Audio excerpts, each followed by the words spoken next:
1970年代のアメリカ、心臓病、糖尿病、肥満、脳卒中などの慢性疾患が増加し、医療費は急速に膨張していました。医療技術は進歩し、医療費も増え続けているのに患者数が減らない。その原因を探るために行われたのが、後にマクガバンレポートと呼ばれるアメリカ史上最も物議を醸した食生活調査でした。そしてこのレポートに登場するのが、なんと江戸時代の日本、アメリカ人の食生活と慢性疾患の関連を明らかにした画期的なこの報告書は、発表当初、政治的な圧力によって内容が大幅に修正、骨抜きにされたのです。1977年のアメリカと江戸時代の日本がどう結びつくのか、そしてなぜ報告書の内容が大幅に修正、骨抜きにされたのか、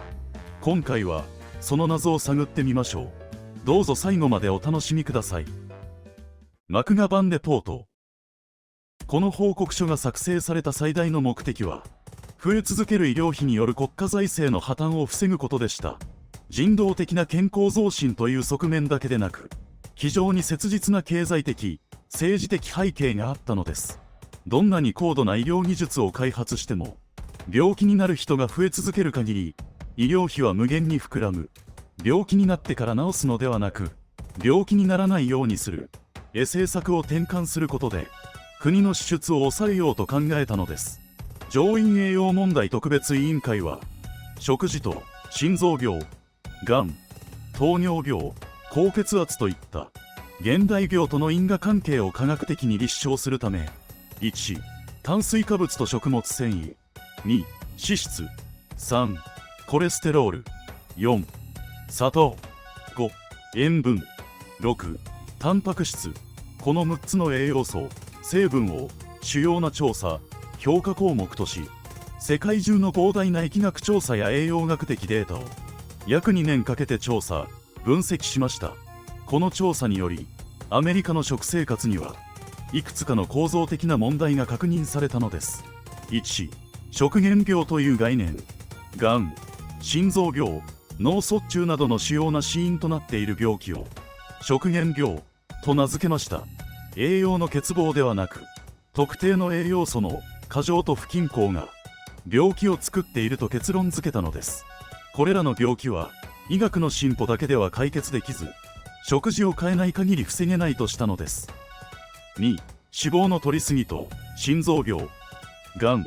当時のアメリカ人は摂取エネルギーの約 40% 以上を脂質、特に肉や乳製品の動物性脂肪から摂っていました。動物性脂肪、飽和脂肪酸の過剰摂取が血中コレステロールを上げ、心筋梗塞や動脈硬化の直接的な原因になっていました。また、脂肪の多い食事は大腸がんや乳がん、前立腺がんのリスクを劇的に高めることが疫学調査で判明しました。3、精製糖、精製穀物と糖尿病、肥満、白米や白いパン、そして大量の砂糖の摂取が問題視されました。精製糖や精製穀物が身体に及ぼす影響について少しお話ししましょう。精製された穀物や糖は、この加工によって体の中での消化がとても早くなります。すると、食べた後に血糖値が急に上がり、その後すぐに下がりやすくなる。血糖値が急に下がると、体はもっと食べて血糖値を戻さないと判断し、強い空腹感が起きやすくなり、この状態が繰り返されると、必要以上に食べてしまうことが増え、結果として過食につながりやすくなるのです。砂糖を多く摂った場合も、血糖値を急激に押し上げ、体に大量のインスリンを分泌させる。この状態が繰り返されると、細胞がインスリンの合図に反応しにくくなり、血糖値の調整がうまくいかなくなる。これをインスリン抵抗性と呼び、インスリンが効きにくくなると、体はさらに多くのインスリンを出そうとし、その負担が積み重なることで肥満が進み、糖尿病の発症リスクが高くなるのです。精製穀物や砂糖の多い食事は、それ自体が血糖値を急激に上下させる原因となります。しかし、体への負担は、食べる内容だけでなく、食べ方によっても大きく変わることをご存知でしょうか。例えば、早食いや空腹の状態で一気に食べる習慣は、血糖値の上昇をさらに急激にしやすい。ゆっくり噛んで食べる場合と比べ、体が受ける負担は大きくなるのです。また、甘い飲み物を食事と一緒に摂ると、固形物よりも吸収が早いため、血糖値の上昇はさらに急激になります。同じ量の糖でも、飲むか食べるかでも体の反応は変わる。こうした食べ方の違いが積み重なることで、血糖値の乱高下が起こりやすくなり、強い空腹感や過食につながることがあるのです。4. 塩分と高血圧。加工食品や外食に含まれる過剰な塩分がアメリカ人の高血圧を慢性化させていました。加工食品とは、食材を長持ちさせたり味を整えたりするために本来の形から大きく加工された食品のことです。その多くは塩分が高く、味付けが濃くなる傾向があります。こうした食品を日常的に摂ることで、知らないうちに塩分摂取量が増え、血圧が慢性的に高くなりやすくなるのです。また、加工食品は柔らかく、噛む回数が少なくて済むものが多いため、食べるスピードが自然と速くなってしまう。満腹感の判断は胃ではなく脳が行うため、その判断が下されるまでの間に食べる量が増え、結果として必要以上に食べてしまうことが起こります。味付けが濃く、香りや食感が強調されていることも食欲を刺激し、摂取量を増やす要因となりました。こうした加工食品の特徴が積み重なることで、塩分の過剰摂取が慢性化し、高血圧のリスクが高まっていったのです。またこの報告書には、野菜、豆類、穀物の重要性、魚介類の重要性、食物繊維不足についても触れています。この点について現代医学の視点から少しお話ししましょう。これらの食品には食物繊維、ビタミン、ミネラル、そして体の調整に必要な微量栄養素が多く含まれています。摂取量が減少すると、血糖値の上昇を緩やかにする働きが弱まり、食後の血糖値が急激に上がりやすくなる。また、野菜や豆類に含まれる食物繊維は、腸内環境を整え、満腹感を持続させる役割を持つため、これらが不足すると、食後の満足感が続きにくく、間食や過食につながりやすいのです。魚介類の摂取量が減ったことも、体の調整機能に影響を与えました。魚に含まれる脂質には、EPA や DHA といった不飽和脂肪酸が多く、血管や細胞の働きを保つために重要で、これらが不足すると代謝のバランスが崩れやすくなります。特に加工食品や飽和脂肪酸の多い食事が増えた状況では、魚介類の減少がその影響をさらに強める結果となりました。こうした野菜、豆類、魚介類の摂取量の低下は血糖値の調整機能を弱め、満腹感の維持を難しくし、結果として過食や体重増加を促す要因となりました。私自身にも思い当たる点があります。あなたはどうですか？調査結果を受け、委員会は以下の点を中心とする食生活の指針を提示しました。肉類及び飽和脂肪酸の摂取を抑え、植物性食品を主体とした食事構成へ移行すること、砂糖の摂取量を減らし、甘味料を含む加工食品の利用を最小限にすること、精製穀物の比率を下げ、全粒穀物を主とした炭水化物源へ置き換えること、加工食品の摂取を減らし、自然な形態の食品を優先的に選択すること、食物繊維の摂取量を増やし、腸内環境の改善と血糖コントロールの安定を図ること、野菜、豆類、魚介類の摂取を拡大し、ビタミン、ミネラル及び必須脂肪酸の不足を補うこと。委員会はそのモデルケースとして、慢性疾患が少なかった食文化を世界から探し、いくつかの地域を比較対象として検討しました。まず挙がったのは、地中海沿岸の伝統的な食事、オリーブ油、魚、野菜を中心とした食習慣は、心臓病の発症率が低いことで知られていました。次に、北欧の穀物中心の食文化、ライ麦や雑穀を多く摂り、加工度の低い食品が主流でした。さらに、アジアの農耕社会の食事も候補に含まれました。米や雑穀を主食とし、豆類や野菜を中心にした食生活が特徴でした。その中で、慢性疾患の発症率が特に低く、食事構成がアメリカの問題点と対照的だった例として、江戸時代の日本が注目されることになるのです。江戸時代の食生活の特徴。江戸時代の人々の食事は精製度の低い穀物を中心に組み立てられていました。主食は白米ではなく玄米や雑穀を混ぜた米が一般的で、食物繊維やミネラルを多く含んでいました。これは精製穀物が主流となりつつあった当時のアメリカとは対照的な特徴でした。おかずは野菜、豆類、海藻が中心で、動物性食品の摂取量は少ない水準に保たれていました。魚は食べられていましたが、量は控えめで、脂肪の摂取は全体として低く抑えられていました。肉類や飽和脂肪酸の摂取が増加していたアメリカとは、ここでも大きな違いが見られました。砂糖は高価で、日常的に使われることはほとんどなく、甘みは穀物や豆の自然な甘さに頼っていました。加工食品も少なく、食材は季節に応じてそのままの形で調理され、塩、味噌、醤油などの発酵調味料が味付けの中心でした。砂糖や加工食品の利用が急増していたアメリカとは、食環境そのものが大きく異なっていたのです。こうした食事は血糖値の急激な変動を抑え、脂質の摂取を自然に制限し、慢性疾患の発症率を低く保つ要因となっていました。その構成は当時のアメリカが抱えていた問題点と明確に対照的な特徴を備えていたのです。こうした点から江戸時代の食生活は委員会が提示した食生活指針と整合性が高く、健康的な食事モデルとして参照する価値があると判断されたのです。皮肉な展開。しかしアメリカ財政を立て直すための一手であったはずのこの調査結果は、皮肉にもアメリカ経済の根幹を揺るがしかねない内容を含んでいました。1、畜産業界、乳業界からの猛反発。当初の草案には肉の摂取を減らすという極めて直接的な表現がありました。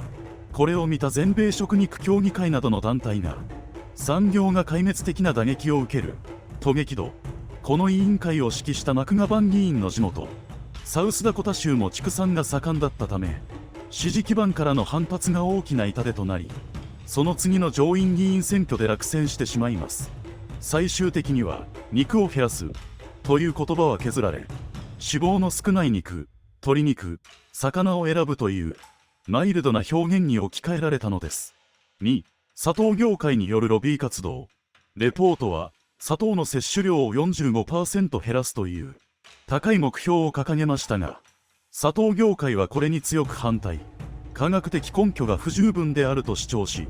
農務省や政治家に対して大規模なロビー活動を展開しました。その結果、糖分を減らすことの重要性は残りましたが、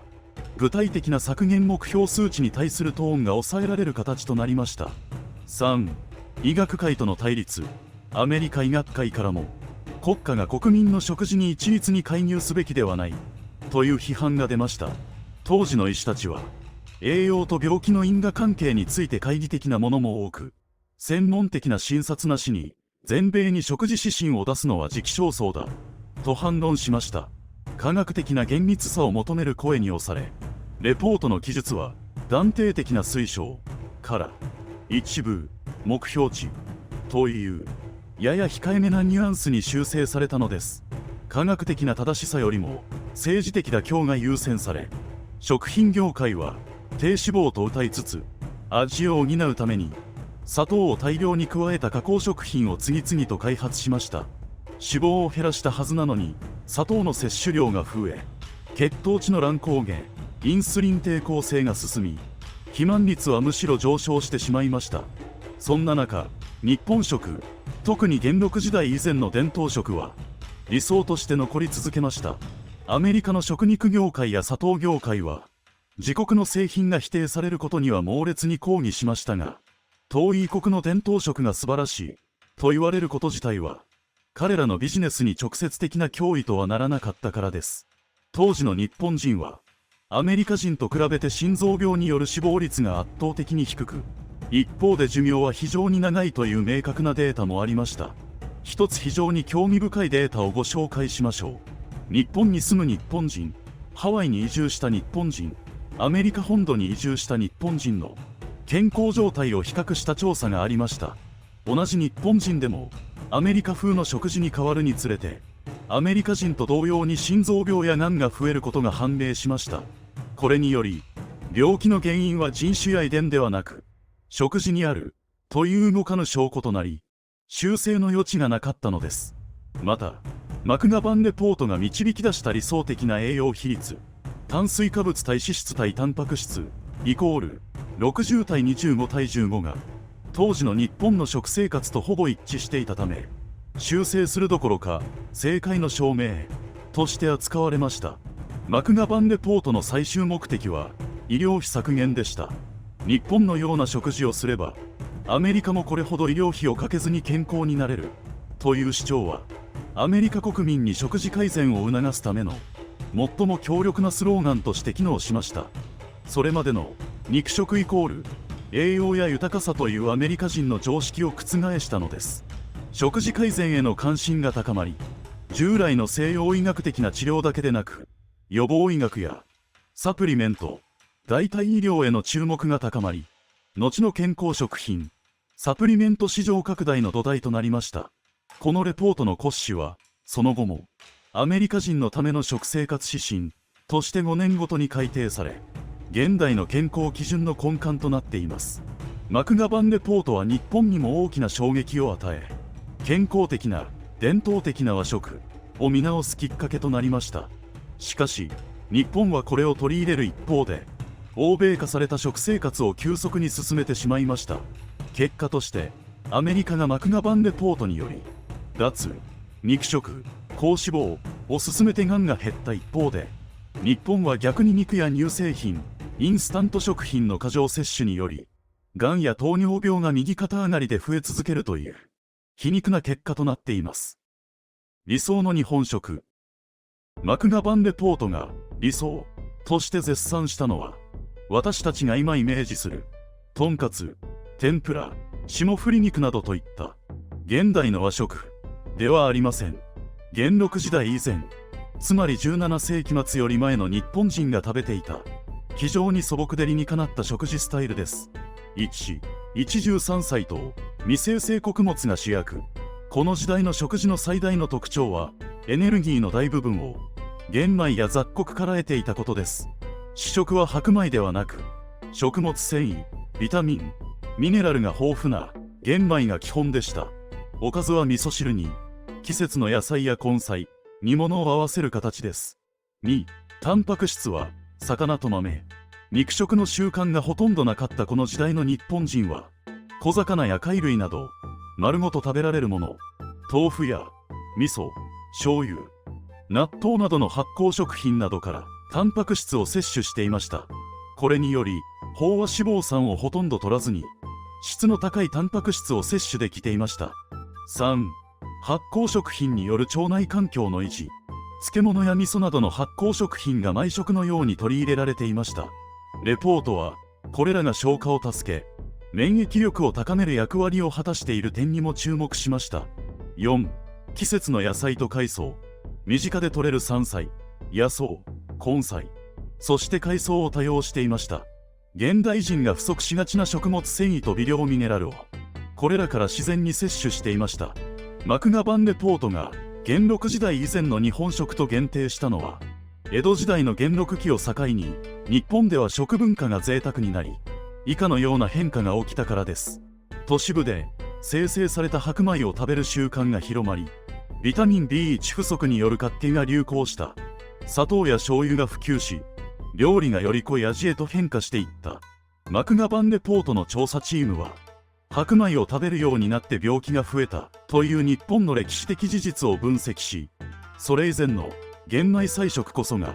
人間にとって最も自然で健康的な食事であると結論付けたのです。マクガバンレポートが推奨した理想の和食は、現代の日本人が質素すぎると感じるような精製されていない穀物と野菜を中心とした食事でした。アメリカが日本の伝統食に学び、日本が欧米化を進めたという皮肉な歴史は、食文化が時代の価値観に左右されやすいことを示しています。しかし、人間の体が求めるものは、時代が変わっても大きくは変わりません。好きなもの、食べたいものを食べられる時代だからこそ、健康に食を長く楽しむための工夫も必要ですね。今回の動画はここまで。このチャンネルでは学校の授業では学ばない日本の歴史にまつわる面白い話や興味深いエピソードを投稿していきます。楽しんでいただけましたら高評価とチャンネル登録をお願いいたします。励みになりますのでコメントもぜひお寄せください。それでは次の動画でお会いしましょう。